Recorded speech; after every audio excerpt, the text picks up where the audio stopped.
Enkosi kakhulu ngokuhlala nathi nisasibukele kaloku apha ekhaya jikelele. Namhlanje ke lusuku olubalulekileyo kunomathotholo kwihlabathi liphela njengoko kaloku kubhiyozelwa unomathotholo nindima ke anayo ehlabathini. Ingaba eneneni lingakanani galelo likanomathotholo ekuphuculeni impilo yabantu? Kwaye yintoni umahluko phakathi kwendlela ekwakusasazwa ngazo emandulo kunye neyangoku? Apha ke kwizakhiwo zosasazo sibize omnye ke wabasakazi abaphuma izandla pha kuMhlobo FM. Yes, nguye kaloku Amaza Ntshanga. Kanti ke kwiqonga lethu likaZoom sinayo kaloku ingcaphephe yosasazo neyazakhela kaloku udumo kuKhozi FM utata uMandla Malakwane. Mandiqale ngawe tata uMandla, masikubulise sikwamkele enkqubeni ekhaya jikelele. Happy World Radio Day. Happy World Radio Day kholosa dadwethu nababukeli bonke emakhaya siyanibingelela ngalolu suku olubalekile nolukhulukazi ezimpilweni zanoma ubani ophilayo ngaba kuseningizimu Afrika noma kusemhlabeni wonke jikelele. Awu jikelele siyabonga. I-out kwenza uzive good. La in the flow. I-o in the flow. Ibone ngasoze kushilo. I-hunk. Ngiphathele fang. Hayi, and smoke. Amaza Ntshanga. Holy calls. Yes. All right. Yes, sir. Okie dokie. I want to interview you. Interview wena. Na ingawe lento. Okay. Ingani nawe utata uMandla pha eqongeni. Tata uMandla madoda. Wow, yes. Happy World Radio Day. Inkosi kakhulu siyabulela mntasekhaya man. Happy World Radio Day. Unomathotholo. Yeah, unomathotholo. Hayijonga siyathothola namhlanje energy mayibe phezulu. Tata uMandla ndiyafuna into okubana ndiqale ngawe njengoko kaloku namhlanje kubhiyozelwa usuku likanomathotholo kwihlabathi. Ndiyafuna uqonda into yobana yintoni ocinga uba ungayiqaqambisa okanye uyi-highlight xa uncokolela umntu ngonomathotholo. Angiqale ngokuthi yaba inhle kakhulu lento eyaqalwa yi-UNESCO ngo-2012 ukuthi ke kube nalolu suku olubaleke njengalolu ekuthiwa i-World Radio Day. Ngenhloso yalo kwakuwukuthi kodwa babegcizelela ngo-2012 ukuthi bukani nje ezomsakazo sezibe khona eminyaka emikhulu kangaka neminingi kangaka. Izwe nomhlaba wonke jikelele ushintshile kwaba nomnikelo ongakazi ubonakale ngenxa yezokusakaza. Angilinganise ngithi mntaka ma uzobona ukuthi eningizimu Afrika mhlawumbe kube zokusakaza zingekho ngaba khulekile. Mina nawe ngaba sikhuluma njoba sikhuluma. Ingakho ubonile ukuthi kulonyaka babeke kwakuhle kwezwakala abe-UNESCO mabethi bathi a century informing, entertaining and educating. Mina ke sisasakaza kwakuyiwona mgomo omkhulu loyo ukuthi uma ngabe ungilalela ngikuthathe ngamehlo engqondo, ngikuthathe ngamaza ezomoya, ngikuthathe ngamehlo ezomfanekiso, ngikudwebela isithombe ukuthi lapho ngihleli khona mina kufanele kube ngihleli kanjani, kufanele kube ngikwenza kanjani ukuthi ngigcine ujabule. Kodwa ngithi ngigcina ujabule ngibe ngikwazisa, ngithi ngikwazisa ngibe ngigcina ngaso sonke isikhathi usezingeni eliphezulu. Kodwa kuleso siqubulo umuntu ngalezi yakhathi zethu namanje ngicabanga ukuthi sisahambisana nako okuyiqhaza elibanjwe ezokusakaza, okuyilona liqhaza lisabanjwe ezokusakaza namanje ukuthi ngakufaka nokuthi nation building, ngoba njengoba sikhuluma mina nawe ababukeli besibuka sakha isizwe, sithi sisakha sibe sibajabulisa ababukeli, sibe sibajabulisa abalaleli, sibe sibathatha ngamehlo engqondo. Ngoba kubalekile mina ngokukhuluma njengoba ngikhuluma nje kumuntu ongangiboni kusuka ngifuna ukumthatha ngamehlo engqondo, ngimthathe ngamehlo ezomcabango, ngimbeke la engakaza acabanga ukuthi uyofinyelela khona. Ngoba kuyimina enginesibopho sokuthi ngesikhathi ngikhuluma akangizwe ukuthi ngimakhela kanjani isithombe sokuthi la ngikhona ngithi ukukhuluma kwami akuxhumane kanjani nendlebe yakhe ukuze ezokwazi lokho engisho ukuthi ngithi makezweni kona. Ngafuphi nje ngithi ubukhona bezomsakazo akusoze kwashintsha noma ngathiwa iziphi ikhadi, ngoba okubekelwe uyisibopho nomgomo wezokusakaza kuyohlala kunjalo. Kungaba khona ama-commercial radio stations kulungile phela, kodwa nawo anaso futhi isibopho sokuthi kufanele ngigcinwe mina ngijabule ngithokozile ngisezingeni eliphezulu.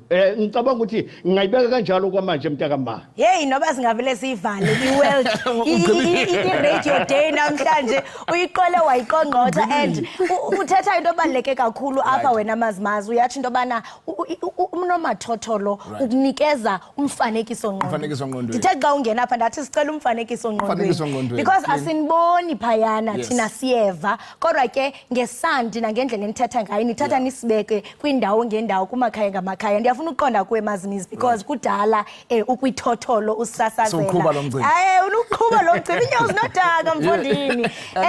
Intoni ongathi mhlawumbe yenze iradio igqame njengokuba sisho into abana ngoku sikwelinye ixesha bathi sikwi4IR 21st century you know kukhona i-podcast kukhona i-technology kukho o-TikTok but i-radio even today is relevant. Ndiye ndamangala ndigodukile ngoDisemba and ndibona utata usegadini naku uphethe stereo sakhe ne-earphones liyatsho ithotholo and ndiyazibuza into yobana after so many years with i-technology ikhona kodwa i-radio isagqamile ungathi intoni? Kaloku Kholosa i-radio yenzelwe bathi xa beyikhumsha i-companion. I-radio ngulaa mntu ukuhlalisayo ukuchithisa isithukuthezi. You know, ndiyaqonda ubana ke mhlawumbi noba yenye yezizathu ezokubana kube kanti because i-radio bantu buyakhumbula yaqala ngo-1960. Sigqiba i-64 years. You know, uMhlobo weNene useyi-radio Xhosa, radio Zulu plus nezinye. And okokoko abantu baxhomekeka eradiweni for into ezininzi njengoba esitsho noBhutmandla, you know, ulwazi, ukufundisa kanti nokonwabisa. And i-radio ikhona for loo nto zonke ezinye ezifikayo siyakwazi into yobana ke mhlawumbi singenelele siyi-radio but ngamafrili kodwa ke ekugqibeleni i-radio ngumsasazi, i-microphone kanti nomphulaphuli. Zonke ezinye zikukhangela nje okanye kukhawulelana nabantu apho bakhoyo ngoba sizokwazi umbale ku-Twitter or X asizokwazi ubale ku-Instagram but abazange azothatha i-radio ne-podcast leyo. I-podcast ngoku siyenzela into yokubana mhlawumbi ngenxa yokuxakeka omnye umntu uphosiwe yindawo ethile yenkqubo yakho so siyakwazi nobana siyithathe nje la piece leyana soyifaka kwinto ye-podcast ukwenzela into yobana lo mntu uphosiweyo akwazi ubuyela kuyo kodwa asoze nanini na ziyithathe indawo ye-radio ngoba ekugqibeleni i-radio ile ikugcina ikonwabisa ikukhupha kwintlungu okuyo.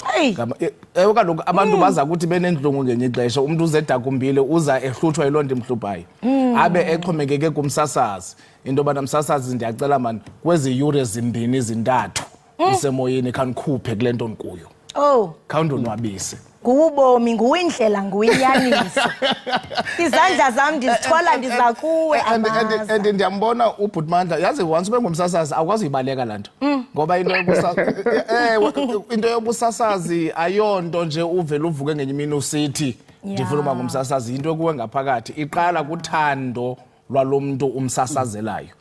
You know ndidla ngotsho kubantu abaninzi abathi hey but Amaza mandiyabawula into abana ngenye imini khe ndingene ereyidweni. You know ndingumntu ndiyathanda nothetha ndiyafunda ndiyathini ndingumntu othanda ufunda ndiyazazi into ezenzekayo but I think ayona nto ibaluleke kakhulu ngaphezulu nobana ungumntu othanda uthetha ntoni. Yabona ndingumntu othanda ufunda incwadi into ibalulekile into yokubana lo mntu umsasazelayo umhloniphe umthande yonke enye into izawulandela. Uthanda umphulaphuli. Thanda umphulaphuli umxabise qaqambise. Ingomphulaphuli lento ibuhlungu into yobana ngamanye amaxesha ufumaniseke into yobana wena Bhutmandla abantu bayangena ereyidweni and umntu ufuna nje uzoprove ipoint ingaye yena msasazi mhlambe ayipheleli nje into bana ube nasi sakhono kodwa uthando onalo lomphulaphuli. Uyatsho umazimizi tatumandla into bana into ingomphulaphuli more than isakhono sakho nokuthini eyona nto efuneka uyibeka phambili kukuba umphulaphuli lo ophulaphuleyo pha ekhaya. Ndiyafuna uqonda tata uMandla into bana kuba kaloku wawusithi xa usasaza i-top 20 pha ekhozini ngalo minyaka wonke umntu ahlele eceleni kwanomathotholo wakhe. Ndiyafuna uqonda tata into kubana ingaba isakhona na la ntshisakalo nenkuthazo kubasasazi esibabona ngoku. Ndiye ndakubona wabuya pha kula nyaka ka2022 abantu bevuya bethi hayibo khanimbuyiseni bethuna. Ingaba isekhona intshisakalo tata uMandla kubasasazi belixesha? Ngizothi uma ngiphendula ngiqale ngithi ukufakaza nje lokho Amaza into ayibekayo ejule kunazo zonke uma ngabe ukhuluma umsakazi umlaleli engakuboni uyasikhandela isithombe sakhe salomuntu uyakwazi futhi ukuza ukuthi lo muntu othi uyangithanda ungithanda ngempela yini ngoba indlebe iyakwazi ukusho ukuthi lo muntu uqhuba iwashi noma usemsebenzini okanye lento isuka ngaphakathi kuyena. Sengiphendula umbuzo ishwa elikhona ukuthi sekunezinto eziningi asezibalile ezinye zazo uma zayi sezingenile othola ukuthi abanye babasakazi lo angeke sikubalekele sebegcine belahlekelwa ukubona bethathwa izimo zamanje. Uma isekusakazeni abheka ukuthi ngizoyisebenzisa kanjani le medium engikuyona ukuthi ngithathe mina ngifuna ukuthuthukisa le brand owumandla umalakwane kanti ngaphambi kokuthi kufanele ukuthuthuke le brand kufanele ucabanga ukuthi kunale organization ewuKhozi FM, kunale organization ewumhlobo weNene, kunale organization engaba uMetro FM noma kuthiwa imuphi umsakazo nomsakazeli womphakathi okuyiwona okufanele ngiqale ngiwubeke phambili. Uma ubeka phambili ube sewuthatha nawe ukwazi ukunika ithuba lokuthi uye phambili kafuphi ngithi sekuyingqube evange. Bakhona angisho ukuthi bonke kodwa isekhona inkeshezana yalabo othi uma ngabe umlalele uzi ukuthi lona usakaza hayi ngokwasemhlabeni kodwa usakaza ngokwasemhlabeni ngoba kwehliswa ezulwini. Amaza uthe uyabona uyakwazi ukuzwa umuntu osendaweni osemsakazweni ngoba esebenza, uyakwazi futhi ukuzwa umuntu osemsakazweni ngoba kuwubiza ukuthi usemsakazweni. Nanoma yinini obizela ukuthi abe semsakazweni awudingi ukutshelwa ukuthi sekoba ubizelwe emsakazweni kodwa isho elikhona ke i-Ford IR iqhamuke nezinto eziningi ezinye zazo kuukuthi umuntu ufuna kanjani ukusebenzisa yona le nkundla ukuthi ibrand yakhe imarketeke. Ukumarketeka kwayo uzuthola ukuthi yena uyatshengisa ukuthi okwakhe ukusakaza akunalo uthando lwabalaleli laba abasakazelayo. Uma sithi sakha isizwe uthi noma ulaleli uboka ukuthi hayi wenza ngoba esebenza hayi ngoba ukuthi inhloso enkulu ukwakha isizwe. Ngibeka ngibona ukuthi isikhathi esiningi esikhathini samanje sekunalo ukuthi semaningi ama conflicting interest abangela ukuthi umsakazi kube ukuthi usakaza ngoba naku waqashwa hayi ngoba ukuthi kwaba ubizo ukuthi asakaze. Ngithe basekhona ababasakazi kodwa angifuni ukuthi sekukhona nabasakazi nqese angifuni ukuthi studio announcers kodwa bakhona obona ukuthi akuje ngoba umsakazo kufanele ukuthi ube yikona. Ngamazwi okanye ngelamakhumsha bathi many are called, yes, but few are chosen. Very few are chosen. And the aba chosen ngethamsanqa nangechama apha ekhaya jikelele sithetha nabo ngqo. Wena Amaza notata uMandla. Amaza kulento utata ayithetha ibalile into ebaluleke kakhulu into bana zikhona i-conflicting interest. Ufumanisa into bana okay with the advancement ye technology for IR kuveliswa nabasasazi abatsha uthola ukuthi kuneligama mhlambe kuthiwa zi-influencers because mhlambe uya influencer ku social media kuthi hayi man unamanani amaninzi isisikuthi chwa sikufake apha kumhlobo weNene FM uzoza nabamameli into ethi ke ngoku mhlambe la calling ibengathi i-diluted. Zeziphi mhlambe indlela kule minyaka esibona into bana basasazi bangoku bayazibhuda kwaye ndiyafuna uqonda ke ngaphandle kokubhuda zeziphi ezinye indlela abazisebenzisayo uqinisekisa into okubana bayanxibelelana nathi baphulaphula. I-radio i-business, you know, and into oyifunayo kwi-business yakho ngamanani. Okay. Yeah, ngandlela zonke. You know, ngandlela zonke and ngoku nabantu aba-advertisayo, you know, ufuna ukusebenzisa onke amaqonga ongenza kuwo inzuzo, including i-social media.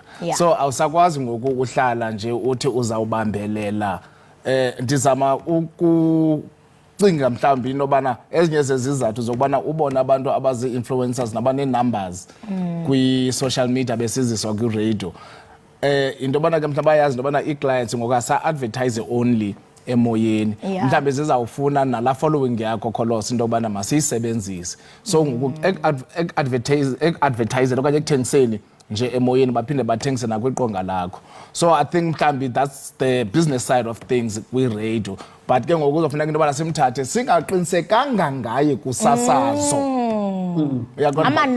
Amanani akhe mahle uyaqonda sizakwazi into yobana sisebenze nelaa qonga lakhe le-social media but apha emoyeni hayi and uyawufumanisa sawunyamezela. But ubukhulu becala mhlambe abaye bamthathe yedwa uMr okanye uMiss Influencer baye bamdibanise mhlambi nomakhwekhwetha umuntu ozakwazi into yobana xa ephuncuka amanemganga uyaqonda kodwa ke yona nto sinomdla kuyo because ngoku asikwazi ukungahoyi la maqonga ezonxibelelwano ngoba abanye abaphulaphuli baphayana and uzawufumaniseka into yobana mhlawumbi uninzi lwabantu abamamela uMhlobo ne-FM ngabo bathetha ulwimi lesiXhosa kodwa bakhona abo banomdla naw ngokusebenzisa la maqonga ngoba la maqonga mosikubo uyabona imifanekiso nayo yonke loo nto awusasazi necessarily pha emaqongeni but unokufota ngenye ixesha ihlangu zakho abantu bathanda ezonto bathanda lifestyle yakho eradweni nguwe nomboko nomphulaphuli and then umuntu uyazakhela umfanekiso ngqondweni ngale nto yenzekayo kanti ilula phayana kwi-social media zinantsika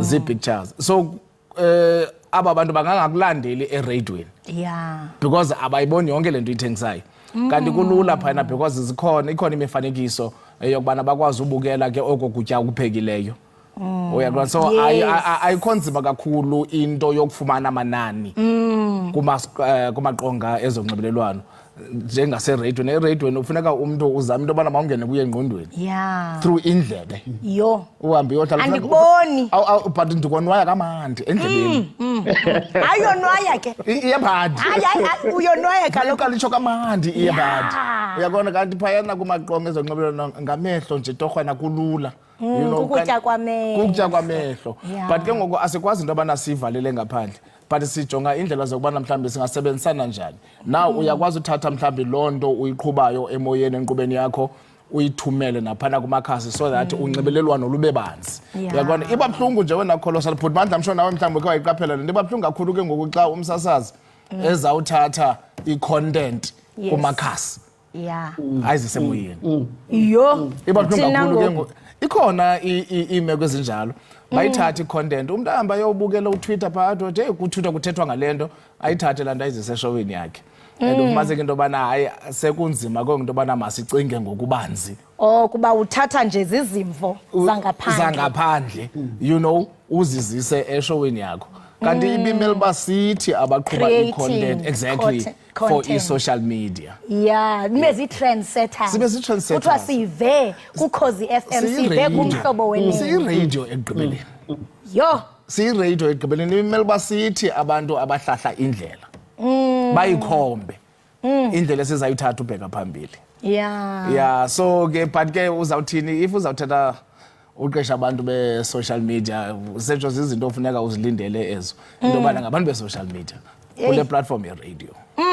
yabona kwinto ebesiyithetha apha kule discussion yethu eyona nto ibitshotshe entla kukunikeza umphulaphuli umfanekiso ngqondweni ndivumeleni ndincome because yabona xa mamele iradio le nto umazimizi ayitshoyo nawe tata uMandla into yobana njengomphulaphuli uba nomfanekiso ngqondweni undinikeza nawe uba mhlambe unjani and kumaxesha amaninzi mani siye sithi xa sijonga abantu abasasaza iradio simve uba hayi uyatsho uthi umpicturishe nasebusweni bunjani xa uthi ayibe nditsho kakubi but xa uthi hayibo kutheni enje uve kuthiwa akafani nevoice yakhe ukuthi une-radio voice but mandinincome hayi nibahle nawe tata uMandla kudala ugqushalaza kule radio hayi mandincome nibahle jealous down no enkosi kakhulu kakhulu and into exhaphake kakhulu iyawuyazi umbhuti Mandla into yobana simane sikhuzwa hayi mani bencimfana uba umde bencimfa bunjena loo nto ibonakalisa amandla eradio ayikho lula into yokuchukumisa umntu kwiingcinga zakhe so ngamandla eradio into yobana and ingaske nabanye abasasazi bayazi into yokubana uxanduva lukhulu kakhulu uxanduva lukhulu kakhulu xa ufika phayana okokuqala awukwazi ungena ungazilungiselelanga awunongena sowugxabhagxabhisa ungayazi nobana uzawuthetha uthini ngoba baninzi abantu abamameleyo abanye bakumamela ngokukuthemba into yobana into oyithethayo inoba yiyo into oyithethayo inoba yiyo so ibingaske ke noogxa bethu bazeke emzekweni nabo basajonge into yobana ngenye imini bayafuna ukungena kwezi zitulo bayazi into yobana uxanduva lukhulu kakhulu. Uxanduva lukhulu kodwa ke into ebalulekileyo leyo uthethileyo kukuba makube khona ongumakhwekhwetha ozanibamba isandla. Right. Athi masiyihambe le ndlela. Right. Nam ndawuzeka mzekweni. Tata uMandla siyayiqola siyayiqongqotha le ngxoxo. Asikwazi kaloku into yobana sivele sikushiye nje. Ndifuna nje sinike nje umntu umzuzu ngamnye akhe abethe adume ngako. Ndike nivuselele esasazela olothando kumbukele ekhaya. 5 4 3 2 1 Tata uMandla abasho. Umandla kaMalakwane lo siyibamba siphansi ethene gagasini eningizimu Afrika yonke empumalanga entshonalanga enyakatho eningizimu ngoba kunana abadala ogogo omkhulu omama ubaba futhi odadewethu amabhunga amantshitshi osiso amakhehla izalukwazi balilizela abantu bathi isikhovu esinenkani esingalala esingene ezindlini ezinye siphelele esibayeni bathi esigunyaziwe esisemthethweni lesi bathi bhasobhe nendodende uzozuzithele kusomalindo uthola ukuthi uselindile uyahlehla kanti ukuhlehla kwengqama kusho ukuthatha amandla akusho ukubaleka kusho ukuthatha amandla ukwalilizela wonke umuntu kwalilizela abancane abadala ogogo omkhulu omama ubaba futhi abodadewethu amakhehla izalukwazi bathi bahamba nomandla eNingizimu Afrika beyathatha indizamshini yangishiya studio base behamba ngabathatha ngamehlo engqondo ngabathatha ngamehlo emfanekiso ngahamba neNingizimu Afrika yonke umandla lo. Hey uyena ngempela ngase ningasukuma ndiyilize mazimizi alisekho ixesha lohlelo Wayeqale ngobhutmandla ngoqale ngami ngokwenqonda uqinisele ipressure andikwazi ukuza kaloku wena ulapha estudio themba ndiqale noko ngokwenkomo ufuna ngokundi kodwa ke ndingubani ke base sibeka phayana kunomathotholo sidla ngokuthi yawela imizuzu ingamashumi 20 phambi kwensimbi yesixhenxe masibulele kakhulu apha kwekhaya jikelele SABC Plus kulapho sifumana khona igama lamntu Amaza namhlanje kanhle ngandedwa ndihleli kunye nembelukazi mfondini ukholosa umntu kaNobisi. Oh yes sir okay yep 1 2 3 1 2 3 Plus kumhlobo neNene FM kulapho sawudibona khona rhoqo ngomvulo yaphana ngolesihlanu. Oh yeah njalo kanye mazimiza right mazimiza sikhwela ke ya inkqubo yethu bekumnandi kakhulu. Abe uzafuna ukhuye kwela cala uwela ibrogo ndiwele nje futhi ndihambe ngala tunnel ndingene. Tata uMandla happy World Radio Day. Siyabulela kakhulu ngokuba ube nathi namhlanje ngenene nangenyaniso. Sisathanda singabaphulaphuli boKhozi FM. Mhle kakhulu umsebenzi othe wawubethelela kwisizwe sama-Afrika wafundisa wasikhulisa. Baninzi abadala bathi hey ndikhule ndikumamela namhlanje ndiyilento ndiyiyo ngenxa yakho. Enkosi kakhulu tata ngokuba ube nathi. Sibonga nje kasiqedi nisibonga siqedi niphile nasemakhaya ababukeli uMandla kaMalakwane othi cheerio nisale kamnandi niphile siyabonga. Mazimizi yes siyabulela. No enkosi kakhulu siyabulela. Thangisa mhla umsebenzi owenzayo sikubukele nami unikhulisile. Awu madoda. Unikhulisile amazi into ethi ixesha lakho umdala unikhulisile mazimizi. Njengoba nje imini uzazosijoyina ke pha. Yes andizawela ibhloko. Because ikhona into ekhona wena shame cha imipho. Ifuna nje uthunuko. No enkosi kakhulu siyabulela.